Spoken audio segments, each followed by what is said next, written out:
안녕하세요. 저는 얼마 전 고마운 사람 덕분에 인생의 나락길을 피한 50대 남자입니다. 하마터면 믿었던 사람한테 뒤통수를 거하게 맞아 인생 망칠 뻔했거든요. 저를 그 위기에서 구해준 건 다름 아닌 저희 집 가사 도우미로 일하시는 이모님이었어요. 제가 이번에 겪은 일이 너무나 황당해서 이렇게 사연을 쓰게 되었습니다. 그럼 제 이야기를 한번 시작해 볼게요.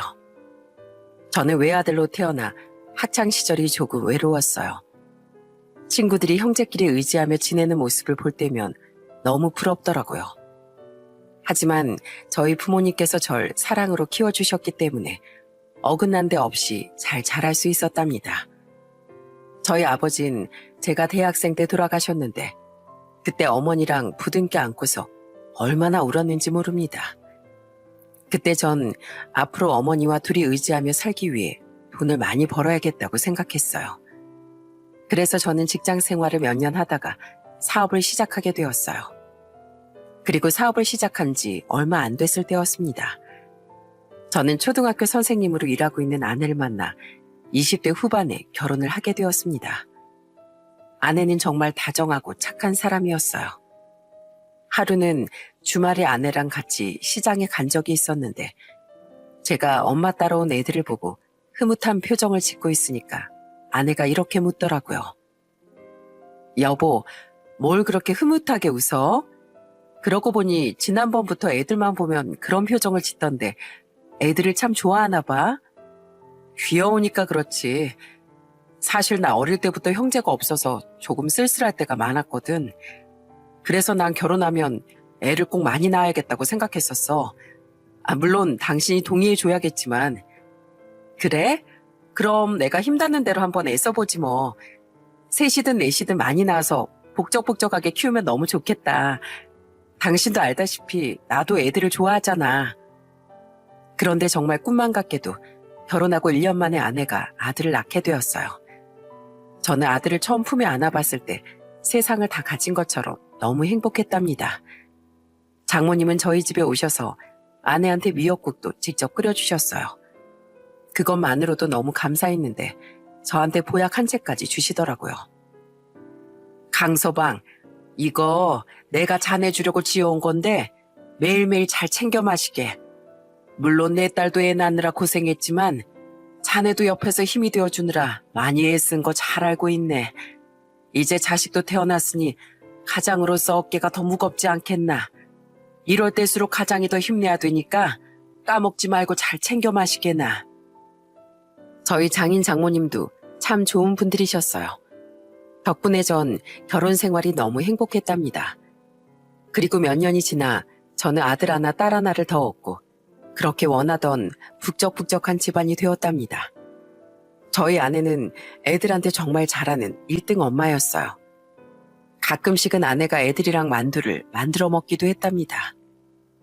얘들아, 우리 만두 만들어 먹을까? 엄마가 만두소 준비해놨으니까 다 같이 거실에 앉아서 예쁘게 빚어보자. 우와, 좋아요. 난 곰돌이 모양 만두 만들어야지.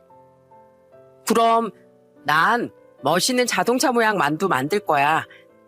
형이 만든 것보다 내가 만든 게 더 멋있을걸? 에이, 너 저번에도 공룡 모양 만든다고 해놓고선 이상한 거 만들었잖아. 그러지 말고 내가 만드는 거 보고 배우는 게 좋을걸? 저희 애들은 티격태격하면서 그 작은 손으로 만두를 만들더라고요.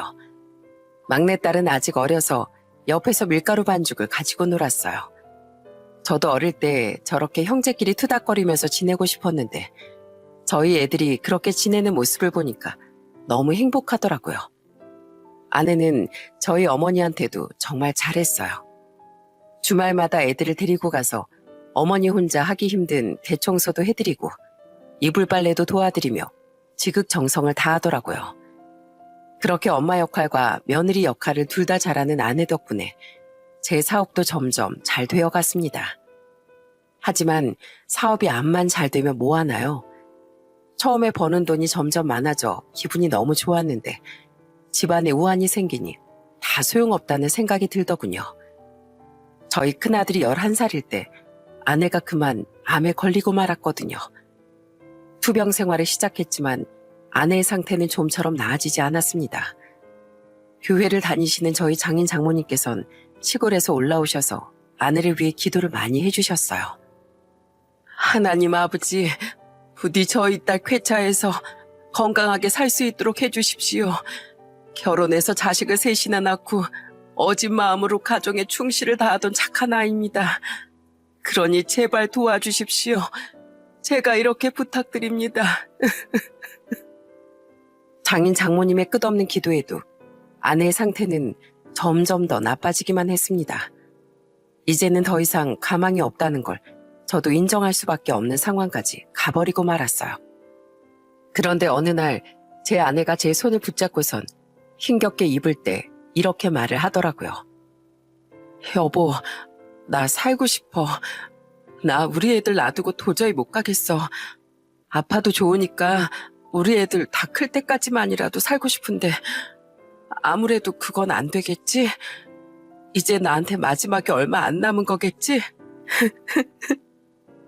여보, 걱정하지 마. 나 혼자서도 우리 애들 열심히 키울 수 있어. 당신이 우리 두고 먼저 떠나고 후회하지 않게 내가 보란 듯이 우리 애들 훌륭하게 키울 거야. 그러니까 여보, 너무 걱정하지 말고 이제 편히 쉬어. 당신은 웃는 얼굴이 예쁜데 이렇게 맨날 울기만 하면 내 마음이 더 아프잖아. 그리고 얼마 안 가 아내는 결국 세상을 떠나고 말았습니다. 투병 생활을 시작한 지 1년 만이었어요. 저희 애들은 아내의 사망 소식에 눈물을 펑펑 쏟으며 오열을 하더라고요. 엄마 제발 가지 마요. 우리 놔두고 가면 어떡해요.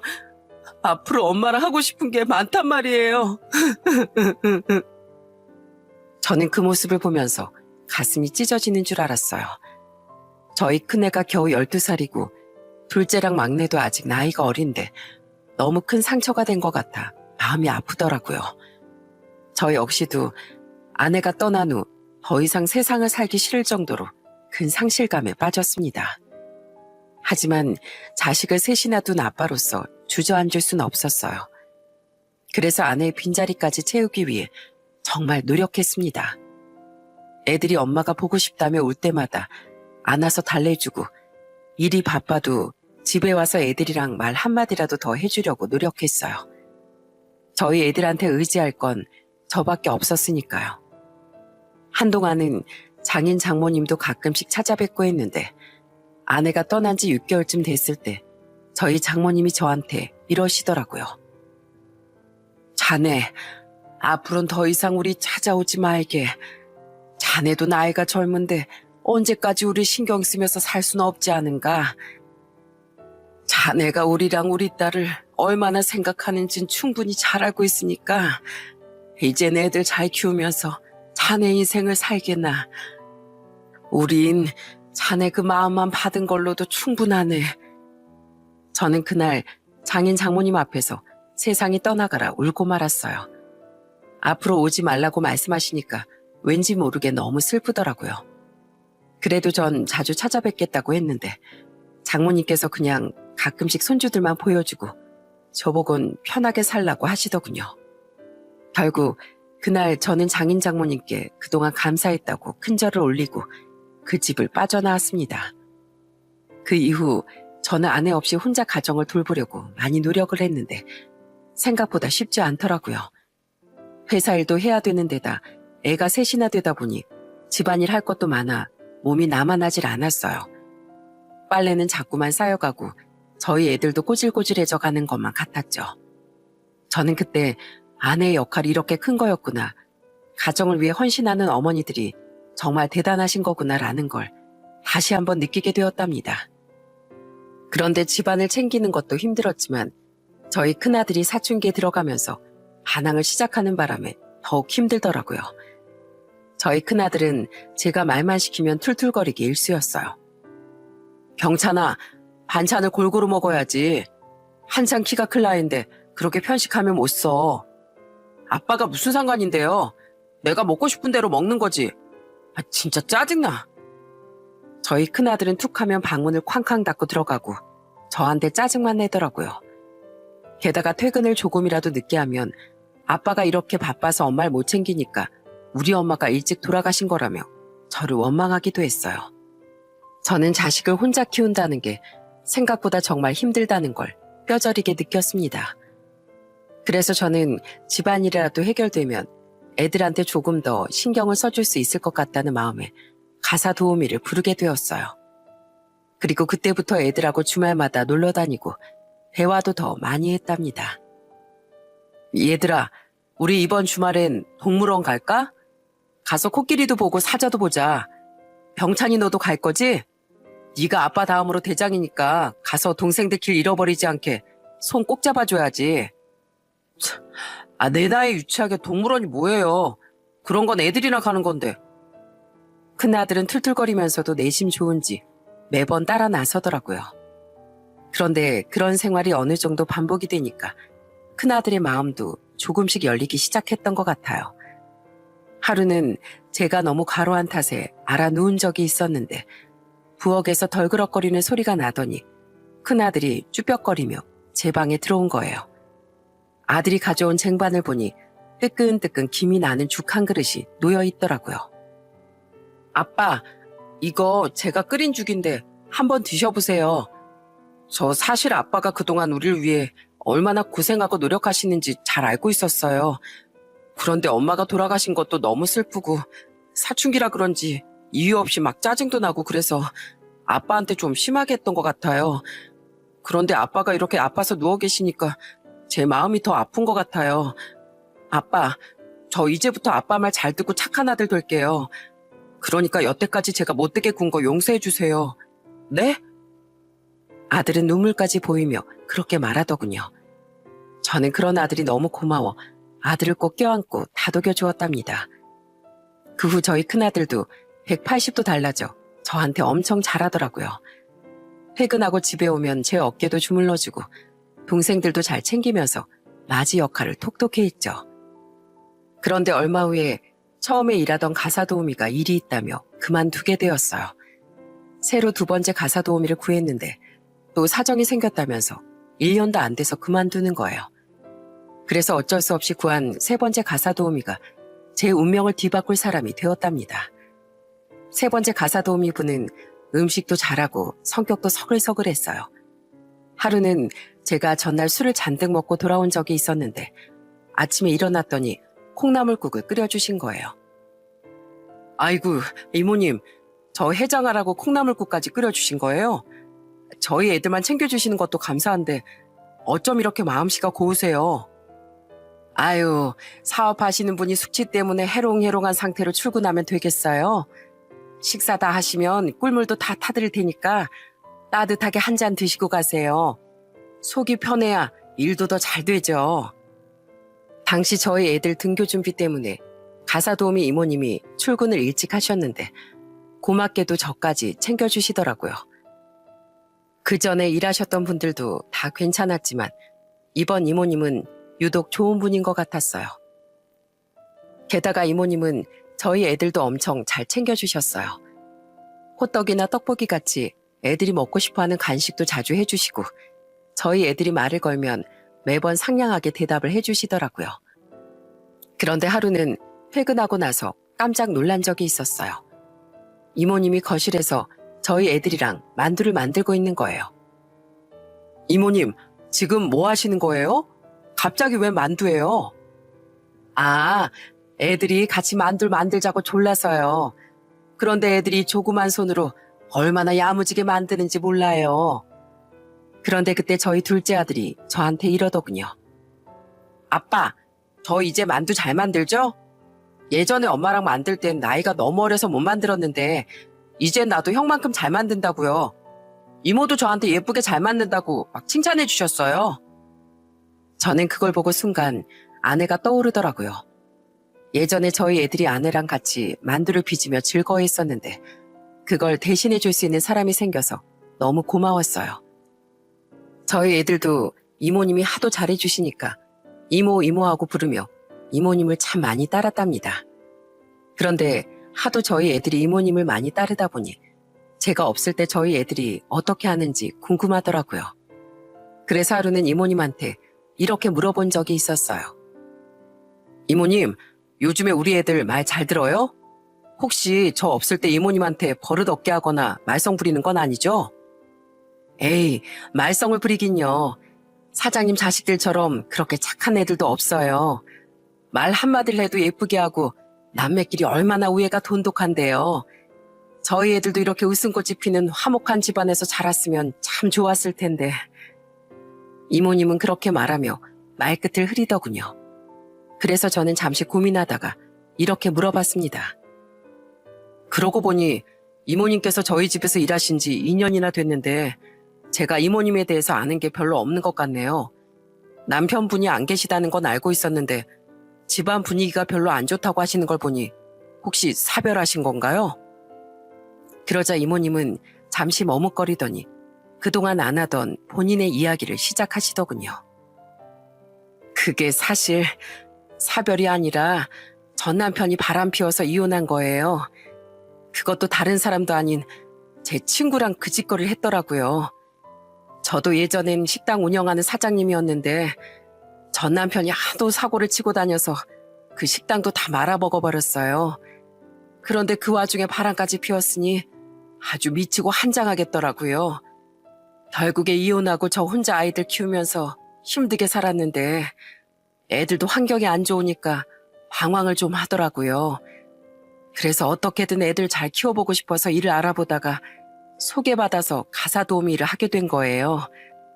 사실 가사도우미 일은 여기가 처음인데 사장님께서 잘해주시니 저도 일할 맛 나고 좋네요. 아이고, 그런 사정이 있는 줄은 몰랐네요. 전 남편 때문에 마음고생 정말 많이 하셨겠어요. 그나저나 이모님이 하시는 음식이 왜 이렇게 맛있나 했더니 전에 식당을 하셔서 그런 건가 보네요. 어쩐지 보통 손맛이 아니더라고요. 아유, 그래도 어려운 얘기 해주셔서 감사해요. 앞으로도 힘든 거 있으시면 언제든지 얘기하세요. 제가 편하게 일하실 수 있게 도와드릴 테니까요. 그 이후로 저는 이모님과 친해지게 되었습니다. 이모님도 한번 마음을 터놓고 저한테 얘기하신 이후엔 저를 정말 가족처럼 편하게 생각하시는 것 같더라고요. 그렇게 이모님 덕에 저는 애들도 잘 키우고 집안도 깔끔하게 유지하며 살 수 있었답니다. 그런데 하루는 이모님이 하루 종일 울상을 짓고 계시길래 걱정을 했는데 퇴근하기 전에 저한테 이러시더라고요. 사장님, 이런 말 드리기 참 염치 없지만 혹시 저 돈 좀 빌려주실 수 있을까요? 사실 저희 큰아들이 이번에 사고를 치는 바람에 돈을 물어주게 생겼거든요. 한두 푼도 아니고 500만 원이 갑자기 필요하게 됐는데 제가 가지고 있는 목돈이 없어서 사장님한테 부탁드리는 거예요. 이런 얘기 꺼내서 정말 죄송합니다. 아이고, 죄송하게 뭐가 죄송해요. 이모님께서 저희 집에서 얼마나 큰 역할을 해주고 계시는데 그 정도는 제가 도와드려야죠. 그 500만 원 제가 빌려드릴게요.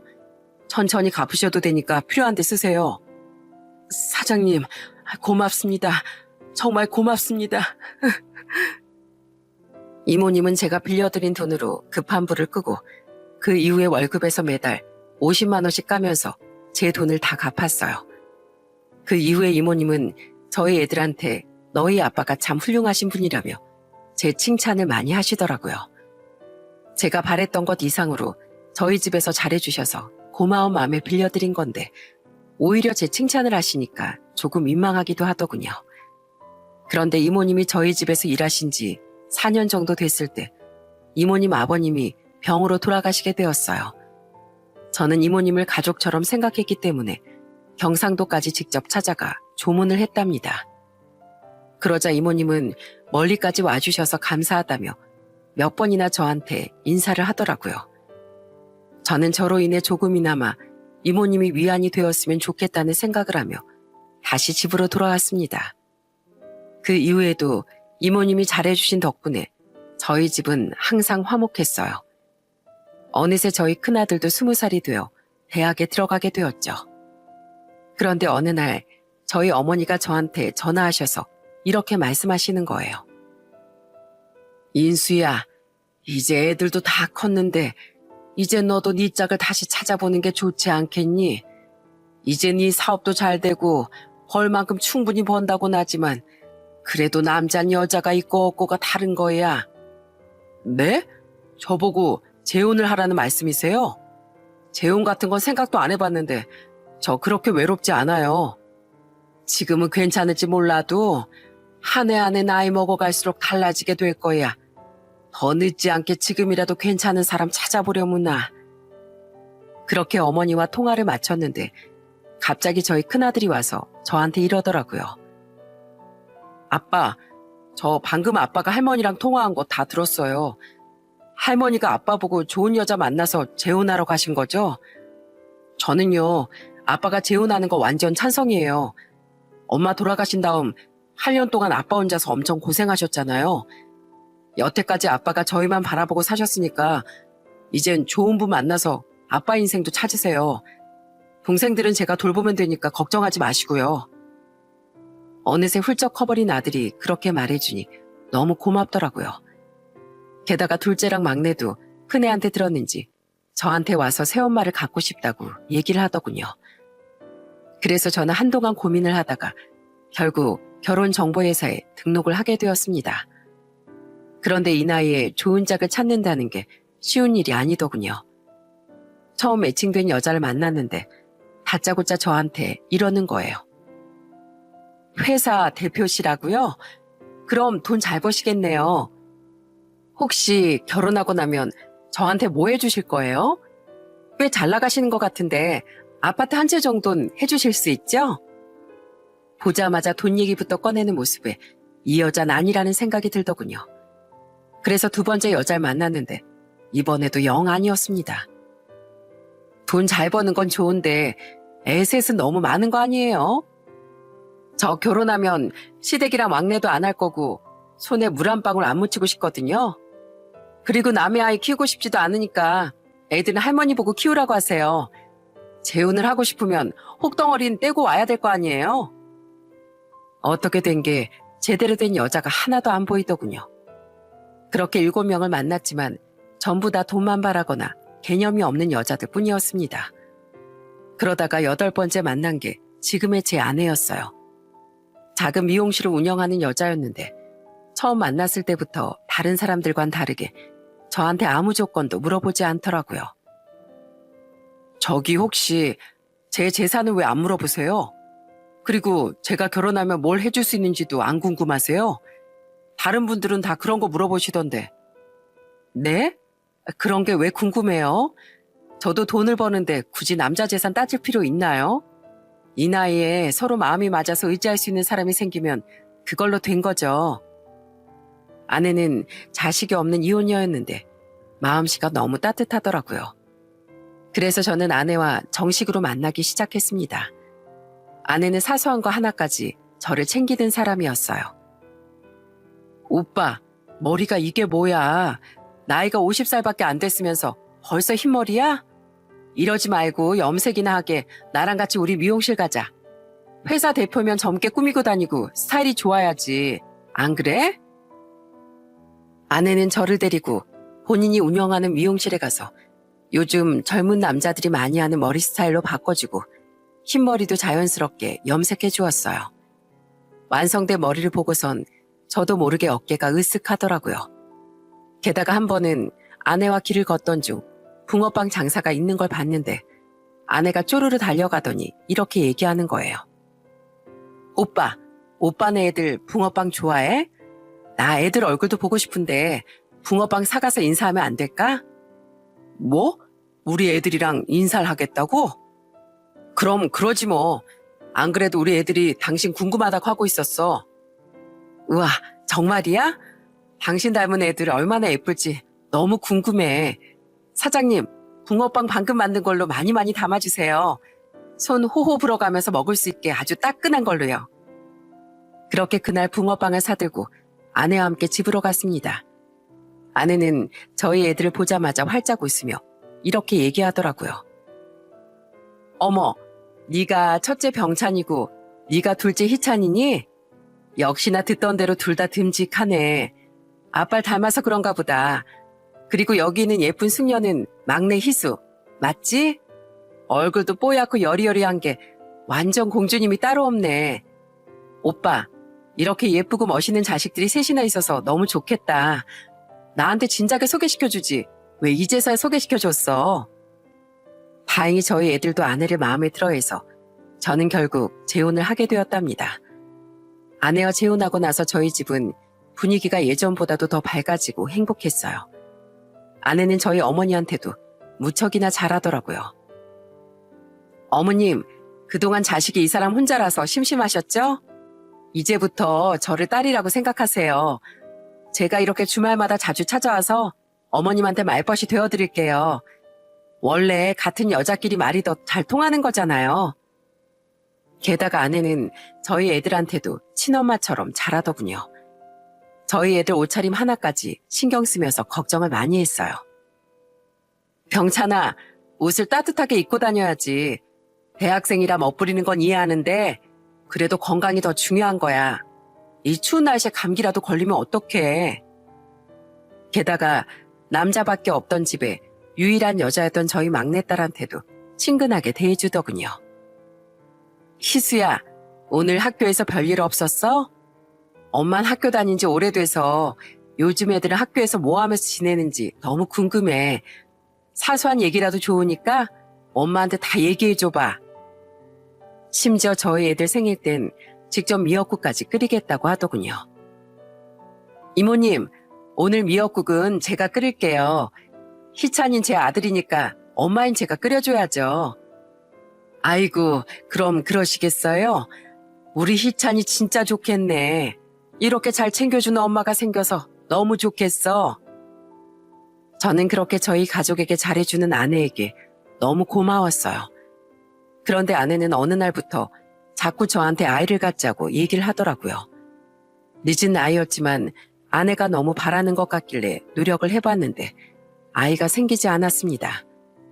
그렇게 아내와 재혼한 지도 3년이 지났어요.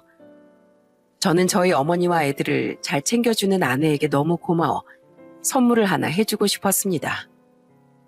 여보, 내가 어제 부동산에 좀 갔다 왔는데 강남 쪽에 미용실 차리기 괜찮은 자리가 좀 있더라고. 당신 지금 운영하는 미용실보다 강남에서 오픈하면 훨씬 더 좋지 않아? 그럼 연예인들도 많이 오고 당신 커리어에도 도움이 많이 될 거 아니야? 어머, 나 강남에 미용실 차려주려고? 세상에, 역시 우리 여보가 최고야. 안 그래도 잘 나가는 미용실 원장들 보면서 부러울 때가 많았거든. 당신 차려주기만 하면 내가 진짜 열심히 해서 유명한 미용실로 한번 만들어 볼게. 나만 믿어줘. 저는 그렇게 아내와 함께 부동산을 돌아다니며 좋은 자리를 찾아다녔어요. 그러다가 아내가 딱 마음에 들어하는 자리가 하나 있더라고요. 여보, 여기 진짜 대박인데? 그런데 세가 조금 비싸서 어떡하지? 괜찮아. 내가 당신한테 그 정도도 못 해주겠어? 당신은 여기에서 실컷 실력 발휘할 생각만 하라고. 알겠지? 그날 저는 가계약금을 지불하고 나중에 그 가게를 계약하겠다고 약속하고 왔습니다. 아내는 강남에 미용실을 차린다는 생각에 며칠 동안 계속 실실 웃으며 설레어하더라고요. 저는 아내가 좋아하는 모습을 보면서 저까지 기분이 좋아지는 걸 느꼈어요. 그런데 얼마 후 상상치도 못했던 일이 일어나고 말았습니다. 제가 일주일 동안 지방 출장을 갔다가 낮 시간에 집에 들어온 날이었어요. 집안엔 이모님만 계셨는데 갑자기 저한테 할 얘기가 있다고 하시더라고요. 사장님, 그동안 저 힘들 때마다 도와주셔서 감사했는데 마지막으로 딱 한 번만 더 부탁드려도 될까요? 사실 저희 큰애가 이번에 대학에 들어가는데 등록금도 내고 자취방도 구하고 이것저것 하려다 보니 돈이 꽤 들어갈 것 같아서요. 아, 그럼요. 도와드려야죠. 이번엔 얼마가 필요하신데요? 더도 말고 덜도 말고 약 2천만 원만 빌려주세요. 대신 제가 사장님께 사모님에 대한 특급 비밀 하나 알려드릴게요. 진짜 중요한 비밀이라 사장님께서 꼭 아셔야 되는 거예요. 사실 돈 때문이 아니라 원래도 말씀드리려고 했는데 돈 얘기랑 엮이게 돼서 죄송하네요. 2천만 원이란 액수보다 제 아내에 대한 특급 비밀이란 단어에 어안이 벙벙했습니다. 그래서 저는 놀란 눈으로 이모님께 이렇게 물었어요. 네? 저희 와이프에 대한 특급 비밀이요? 그게 도대체 뭔데요? 그게 사실 그동안 사장님께 말씀은 못 드렸지만 사모님 때문에 너무 힘들었었거든요. 사장님이랑 애들한텐 잘해주시지만 저한텐 거의 악마나 마찬가지였어요. 이모님은 그렇게 말씀하시더니 휴대폰을 들어 직접 녹음한 대화 내용을 들려주시더군요. 저는 그걸 듣고 평소 보지 못했던 아내의 모습에 경악을 하고 말았습니다. 아줌마, 내가 똑같은 반찬 밥상에 2번 올리지 말라고 했죠? 어제 저녁에 먹은 시금치 무침을 오늘 아침에 또 꺼내면 어떡해요? 사모님, 시금치가 많이 남아서요. 메인 요리도 아니고 밑반찬까지 매 끼니마다 새로 만들긴 힘들어요. 사장님께서도 그렇게 식자로 남기시는 거 안 좋아하시고요. 그건 내 알 바 아니고 이제부터 내가 이 집 대장이니까 내 말을 따르라고요. 이래봬도 내가 잘 나가는 남편 둔 사모님인데 매 끼니마다 새로운 반찬으로 진수성찬을 먹어야 되지 않겠어요? 욕 먹기 싫으면 제발 똑바로 좀 하라고요. 아내는 반찬 같은 걸로 이모님에게 막말을 하기도 하고 별것도 아닌 걸로 시비까지 걸더군요. 아줌마, 혹시 방금 설거지하다가 쿵소리 난 거 일부러 나 들으라고 한 거예요? 내가 잔소리 좀 했다고 기분 나빠서 반항하는 거죠? 아니, 그게 아니라 거품 때문에 손이 미끄러워서 그만 그릇을 놓친 거예요. 제가 사모님한테 무슨 반항을 한다고 그러세요? 거짓말하지 마요. 아줌마 지금 내 잔소리 듣기 싫어서 툴툴거리는 거잖아요. 다시 한번 말하는데 잘리기 싫으면 내 앞에서 기분 나쁜 티 좀 내지 마요. 아시겠어요? 그리고 내가 이렇게 얘기하는 거 우리 남편이나 애들한테 말했다간 가만 안 둘 줄 알아요? 그랬다간 아줌마가 내 물건 훔쳐가고 나 때렸다고 얘기할 거니까요. 과연 내 남편이 아줌마 말이랑 내 말 중에 누구 말을 믿는지 한번 두고 보자고요. 이모님이 틀어주신 녹음 파일은 한두 개가 아니더군요. 저는 너무 충격을 받아 입이 다물어지지 않았습니다. 말도 안 돼. 3년 동안 살면서 우리 가족한테 짜증 한번 낸 적 없던 사람인데 어떻게 이럴 수가 있어요? 이모님, 이런 건 저한테 진작 말씀해 주셨어야죠. 그럼 제가 가만히 안 있었을 거 아니에요. 사모님이 얘기하면 잘라버린다고 하도 협박을 하셔서요. 저 이 나이에 일 그만두면 할 것도 없는 거 사장님도 아시잖아요. 그런데 사장님, 아직 충격받으시긴 이르세요. 사모님한텐 이것보다 더 큰 비밀이 있거든요. 이것보다 더 큰 비밀이라뇨? 그게 도대체 뭔데요? 지금도 충격적인데 더 충격적인 게 있다고요? 예, 사실 사모님 요즘 바람 피우시는 것 같아요. 얼마 전에 제가 퇴근하다가 사모님이 어떤 남자 차에서 내려서 다정하게 손을 잡고 가는 걸 봤거든요. 그때부터 의심스러워서 사장님 지방 출장 가신 동안에 제가 안방에 몰래 소형 녹음기를 넣어놨었어요. 제가 이렇게 말씀드리는 것보다 일단 녹음 파일을 들어보시는 게 더 좋을 거예요. 이윽고 이모님은 또 다른 녹음 파일을 틀어서 저한테 들려주시더군요. 그 녹음 파일 속에서 아내는 누군가 통화를 하고 있더군요. 자기야, 조금만 더 기다려줘. 나 이제 좀만 더 해먹고 헤어질 거야. 이 사람이 돈이 얼마나 많은데. 이 인간 글쎄 나한테 얼마나 푹 빠졌는지 이번엔 강남에 미용실까지 차려준다는 거 있지? 그거 한두 푼이 아닐 텐데 돈이 썩어나긴 하는가 봐. 내가 완전 땡 잡았지 뭐야? 그래도 나한텐 자기밖에 없는 거 알지? 이 인간한텐 돈만 떼어먹고 적당한 핑계 둘러대서 헤어질 거니까 걱정하지 마. 아휴, 그나저나 빨리 이 결혼 생활 끝내고 자기한테 가고 싶어. 밤마다 이 인간 코 고는 소리 때문에 아주 짜증나 죽겠어. 게다가 내 팔자에 남의 자식을 셋이나 키워야 될 게 뭐야. 아휴, 아무리 다 큰 애들이라지만 하도 달라붙어서 진짜 귀찮아 죽겠다니까. 아내가 저 없는 일주일 동안 상간남과 통화한 내용이 한두 건이 아니더군요. 저는 그 녹음 파일을 하나하나 다 들어보면서 온 몸에서 피가 쭉 빠져나가는 기분을 느꼈습니다. 잠시 후 모든 녹음 파일을 다 들은 전 분노가 머리 끝까지 차올라 온 몸이 바들바들 떨렸어요. 이럴 수가. 어떻게 그 여자가 저한테 이럴 수가 있어요? 이모님도 아시잖아요. 그 여자가 제 앞에서 얼마나 좋은 모습만 보여줬는지. 이거 다 제 재산을 노리고 연기한 거였던 거예요? 아휴, 아니라고 하고 싶지만 아무래도 맞는 것 같네요. 제가 예전에 전 남편이 바람 피워서 이혼했다고 말씀드린 적 있었죠? 제가 한번 겪어보니까 증거라는 게 얼마나 중요한지 뼈저리게 깨닫게 되더라고요. 그래서 사장님께선 저처럼 고생하지 마시라고 제가 일부러 녹음한 거예요. 이렇게라도 사장님한테 도움이 되고 싶었거든요. 이모님은 그렇게 말씀하시고선 저한테 그 녹음 파일을 모두 보내주시더군요. 저는 돈만 밝히는 아내에게 어떻게 복수를 해야 될지 고민을 하기 시작했습니다. 그리고 며칠 후 미용실 계약을 하기로 한 날이 되었어요. 아무것도 모르는 아내는 잔뜩 설레어하는 얼굴로 저한테 이러더군요. 여보, 우리 오늘 계약하러 가는 날이잖아. 나 빨리 계약하고 싶으니까 얼른 씻고 준비해. 빨리 내 이름으로 된 좋은 미용실 갖고 싶단 말이야. 난 회사 일 때문에 잠깐 뭐 해야 될 게 있으니까 당신 먼저 가 있어. 내가 부동산에 미리 얘기해놨으니까 당신이 가서 계약하면 돼. 아싸, 그럼 나 먼저 간다. 당신도 일 빨리 끝내고 얼른 와야 돼. 알았지? 아내는 그렇게 신이 잔뜩 나서는 부동산에 먼저 가더군요. 하지만 부동산엔 임대차 계약서 대신에 상상치도 못한 것이 기다리고 있었습니다. 그건 바로 이혼 서류였어요. 제가 부동산 사장님께 돈을 조금 드리고 부탁해 이혼 서류를 맡겨놨거든요. 그런데 부동산에 도착해 이혼 서류를 본 아내가 바로 저한테 전화를 해서 따지더군요. 여보, 이게 도대체 뭐야? 이건 계약서가 아니라 이혼 서류잖아.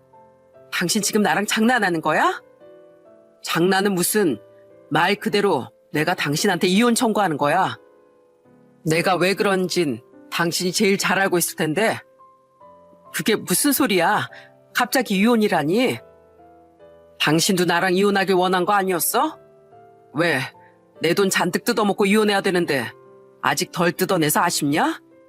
그 봉투 안에 잘 보면 USB도 하나 있을 거야. 그 안에 너의 악랄한 정체가 다 들어있으니까 내가 왜 갑자기 이러는지 궁금하면 그거 확인해보고 다시 전화해. 알겠어? 저는 그렇게 말하고선 전화를 끊어버렸어요. 그런데 잠시 후 아내가 USB 안에 들어있던 녹음 파일을 확인했는지 헐레벌떡 집으로 달려오더라고요. 집 안에 들어오자마자 제 앞에 무릎을 꿇고 사정을 하기 시작했어요. 여보, 내가 잘못했어. 나 당신 사랑하는 거 알잖아. 그런데 내가 한 번 실수했다고 갑자기 이혼하자는 게 말이 돼? 실수? 넌 그런 걸 실수라고 부르냐? 너 이모님이 우리 집에서 얼마나 중요한 존재인지 몰라? 내가 전처랑 사별하고 혼자 애들 키우면서 힘들어할 때 옆에서 자기 가족처럼 돌봐주고 보살펴 주신 분이야. 그런데 어떻게 그런 분한테 그런 갑질을 해? 게다가 그걸로도 모자라 다른 놈이랑 더러운 짓까지 했잖아. 그런데 그게 실수라고? 당신 혹시 실수라는 말의 뜻을 모르는 거 아니야? 아니, 고용주 입장에서 가사 도우미한테 그 정도 말도 못해? 그런 하찮은 사람한테까지 대우 다 해주면서 살 거면 뭐하러 돈을 많이 벌어? 다들 왕처럼 떵떵거리면서 살고 싶어서 돈 버는 거 아니야? 그리고 다른 남자 만난 건 내가 사과할게. 지금이라도 헤어지면 되잖아. 나 당신이 강남에 미용실 해준다고 해서 원래 운영하던 미용실도 정리해버렸는데 갑자기 이렇게 이혼하면 나보고 어떡하라고. 정 이혼하고 싶으면 원래 해주기로 했던 미용실은 해주고 이혼하던가. 너 진짜 미쳤구나. 얼마나 돈독이 올랐으면 이 와중에도 그 미용실을 해달라고 해. 너 하는 짓이 너무 뻔뻔해서 번데기도 울고 가겠다. 너 솔직히 말해. 그 남자랑 어디서 어떻게 만났어? 도대체 나 없을 때 무슨 짓을 하고 다니길래 그런 놈이랑 어울려 다닌 거냐고? 당장 사실대로 얘기하지 못해? 솔직하게 다 얘기하면 용서해 줄 거야? 그럼 나랑 이혼도 안 하고 미용실도 약속한 대로 해주는 거야? 일단 얘기해봐. 그럼 내가 생각해 볼 테니까. 그러자 아내는 잠시 우물쭈물 하더니 정말 충격적인 얘기를 꺼내더군요. 사실 당신 지방 출장 갈 때마다 너무 심심해서 나이트를 좀 다녔어. 그러다가 거기서 나보다 3살 어린 그 남자를 만난 거야. 솔직히 말해서 당신은 아이도 있고 진중한 성격이라 재미가 없잖아. 그런데 나보다 어린 남자가 재밌게 해주니까 좋아서 그랬어. 뭐? 나이트? 너 진짜 대단하다. 세상에 어떤 40대 유부녀가 남편을 놔두고 나이트를 다니냐? 그것도 그냥 춤추러 간 게 아니라 거기서 남자를 꼬셔? 이거 완전 내가 생각했던 것보다 더 역겨운 쓰레기네. 역겹다니 말이 너무 심한 거 아니야? 솔직히 당신이 골이 타분해서 그렇지 요즘에 유부남 유부녀들 다 애인 하나씩은 가지고 있어. 오죽하면 불륜 채팅방까지 있겠어. 다들 흔하게 이렇게 하는 건데 겨우 이런 것 가지고 이혼 얘기까지 나와야 돼? 그런데 그때였어요. 부엌에서 저희가 싸우는 걸 지켜보고 있던 이모님이 나서더군요. 이모님은 다듬고 있던 팥뿌리를 가져와 아내의 얼굴에 확 던져버렸어요.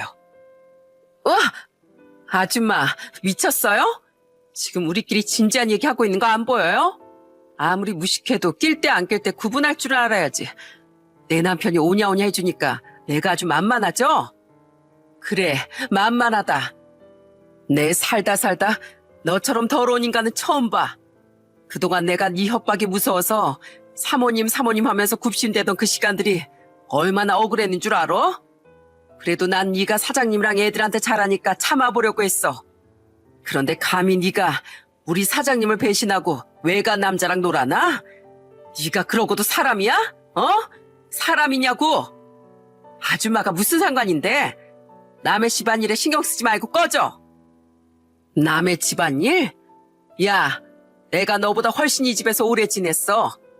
이 집에서 애들 커가는 것도 다 내가 지켜보고 살림살이 하나하나 어디에 있는지 빠삭하게 아는 게 바로 나야.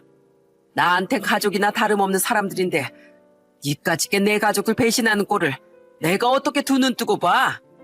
너 같은 건 아주 쓰레기 봉투에 담아서 쓰레기장에 갖다 버려야 돼. 거기 있는 악취나는 쓰레기들이 너랑 수준이 딱 맞아. 이 아줌마가 진짜 미쳤나? 여보, 이것 봐. 진짜 나쁜 사람은 내가 아니라 이 아줌마야. 돈 받고 우리 집에서 파출부처럼 일하는 주제에 어딜 감히 나한테 대들어? 여보, 이래도 내가 잘못한 거야? 설마 진짜로 나랑 이혼할 거 아니지? 파출부한테 막말 좀 하고 남자 한 명 잠깐 만났다고 이혼하는 건 좀 아니잖아. 안 그래? 아내는 끝까지 뻔뻔스럽게 나오더군요. 이런 여자인 줄 진작에 알았으면 재혼을 하지 않았을 텐데 3년 동안 같이 살았던 세월이 너무 후회가 되더라고요. 그래서 저는 아내의 눈을 똑바로 쳐다보며 이렇게 얘기했습니다. 야, 내가 이혼하자고 하는 말 못 들었어? 너 같은 건 애초에 우리 집에 들어오지 말았어야 됐어. 너 하나 때문에 이모님이 이렇게 상처받고 난 너한테 돈 탈탈 털릴 뻔했잖아. 그렇게 젊은 남자가 좋으면 나랑 이혼하고 그 남자랑 가서 살아. 나이든 나랑 사느라고 아주 고생 많았네. 아참, 생각해보니 당신이 고생한 건 하나도 없지? 여태까지 나랑 3년 동안 살면서 내 돈으로 호의호식했는데 얼마나 제멋대로 하고 살았으면 네가 여왕이라도 된 줄 알고 이모님을 개무시했잖아. 안 그래? 아니 그럼 잘나가는 사업가랑 재혼하는데 그 정도 누려도 되는 거 아니야? 그게 아니었으면 내가 뭐하러 당신이랑 재혼했겠어? 그러니까 억지로 그 결혼 생활 이어나가지 말고 여기서 끝내자고. 더 말하기도 귀찮으니까 어서 이혼 서류에 도장이나 찍어. 알겠어? 저는 그렇게 말하고선 아내를 맨몸으로 쫓아내버렸어요. 그리고 아내가 미용실을 받기 전까진 절대 이혼을 못 해준다길래 이혼 소송까지 걸어버렸습니다. 저를 배신하고 바람까지 피운 주제에 미용실을 얻어내려는 게 정말 어이가 없더라고요. 저는 상간남한테도 상간남 소송을 걸고 아내한테 정신적 위자료로 손해배상도 청구해버렸습니다. 이 모든 일이 벌어진 게 불과 한 달 전 일이에요. 저는 아직 소송 중이고 아내는 계속 저한테 사정을 하고 있답니다. 지난주에도 저한테 연락 와서 울먹거리며 이러더라고요. 여보, 내가 그동안 심하게 얘기한 거 사과할게. 내가 잘못했는데도 뻔뻔하게 미용실 달라고 얘기한 거 내가 생각해도 정말 무식했던 것 같아. 그런데 여보, 사람은 누구나 살면서 실수 한 번씩은 할 수 있는 거잖아. 나도 그냥 실수라고 생각하고 딱 이번 한 번만 눈 감아주면 안 될까? 나 그 남자랑 이제 깨끗하게 헤어졌단 말이야. 내가 다시 생각해봤는데 내가 진짜로 사랑하는 건 그 남자가 아니라 역시 당신이었어. 나 당신 없으면 못 산단 말이야. 웃기는 소리 좀 하지 마. 네가 날 진정으로 사랑하고 위했다면 애초에 그런 짓을 하지 않았겠지. 그리고 바람 피운 것뿐만 아니라 네가 이모님한테 한 짓만 봐도 답이 딱 나와. 너 같은 건 애초에 상종 못할 인간이라고. 네가 아무리 나한테 애원해봤자 소용없으니까 앞으로 나한테 연락하지 마. 알겠어? 내 인생에서 꺼지라고. 저는 그렇게 말하고선 전화를 끊어버렸어요. 이 모든 사실을 알게 된 저희 애들도 큰 충격을 받아서 한동안 힘들어했었는데 지금은 제 옆에서 응원을 해주고 있답니다. 유튜브 사연을 듣다 보면 이혼하는 부부들이 참 많은 것 같더라고요. 요즘 추세를 보니 거의 2~3명 중에 1명꼴은 이혼하는 것 같은데 그 중에 1명이 제가 될 거라곤 상상도 하지 못했어요. 저희 애들한테도 좋은 엄마를 만들어주고 싶었는데 이렇게 돼서 너무 마음이 갑갑하네요. 그런데 그 일이 있고 나서 곰곰이 생각해보니까 아내가 왜 그렇게 그 나이에 임신을 하고 싶어 했는지 알겠더라고요. 아마 저희 둘 사이에 아이가 있으면 이혼을 하더라도 본인한테 재산이 많이 가기 때문이었겠죠. 그런데 노력을 했는데도 임신이 안 된 걸 보니 아무래도 저희 조상신이 도우신 것 같다는 생각이 들더라고요. 솔직히 한동안은 너무 분해서 잠도 제대로 자지 못했어요. 이모님이 아니었으면 돈 다 뜯기고 배신당해 나락의 길을 걸었을 제 모습을 상상하니 너무 끔찍하더라고요. 저는 이모님께 너무 고마운 마음에 부탁했던 2천만 원을 보내주고선 이렇게 얘기했답니다. 이모님, 이 돈 저한테 안 돌려주셔도 돼요. 이모님이 제 인생 구해주신 거 생각하면 저 이 돈 하나도 아깝지 않거든요. 아이고, 그래도 이 큰 돈을 그냥 받을 수는 없죠. 제가 오래 걸리더라도 꼭 갚을게요. 아니요, 그러실 필요 없어요. 대신 제가 조건을 하나 걸게요. 그 돈은 안 갚으셔도 되니까 저희랑 오래오래 함께 해주세요. 우리 애들도 이모님을 너무 좋아하고 저도 이모님이 저희 집에서 일해주시는 게 너무 좋거든요. 그렇게 해주실 수 있죠? 그러자 이모님은 당연히 그럴 수 있다며 감사하다고 눈물을 흘리시더군요. 사실 진짜 감사한 건 이모님이 아니라 저인데 말이죠. 이모님 덕분에 이번 기회에 아내의 실체를 알게 되고 저와 저희 애들의 인생을 구했으니 저한텐 그 2천만 원의 가치가 몇십억 원의 가치나 마찬가지라고 느껴져요. 그래서 소송이 잘 마무리되고 다시 이모님과 그리고 저희 애들과 행복하게 지낼 날을 기다리고 있답니다. 여러분, 그럼 저는 이쯤에서 제 이야기를 마쳐야 할 것 같아요. 제 소송이 잘 마무리될 수 있도록 따뜻한 응원 한마디씩 해주시면 참 감사할 것 같네요. 여러분, 제 사연 끝까지 들어주셔서 감사드리고 오늘 하루도 다들 행복하게 보내시길 바랍니다.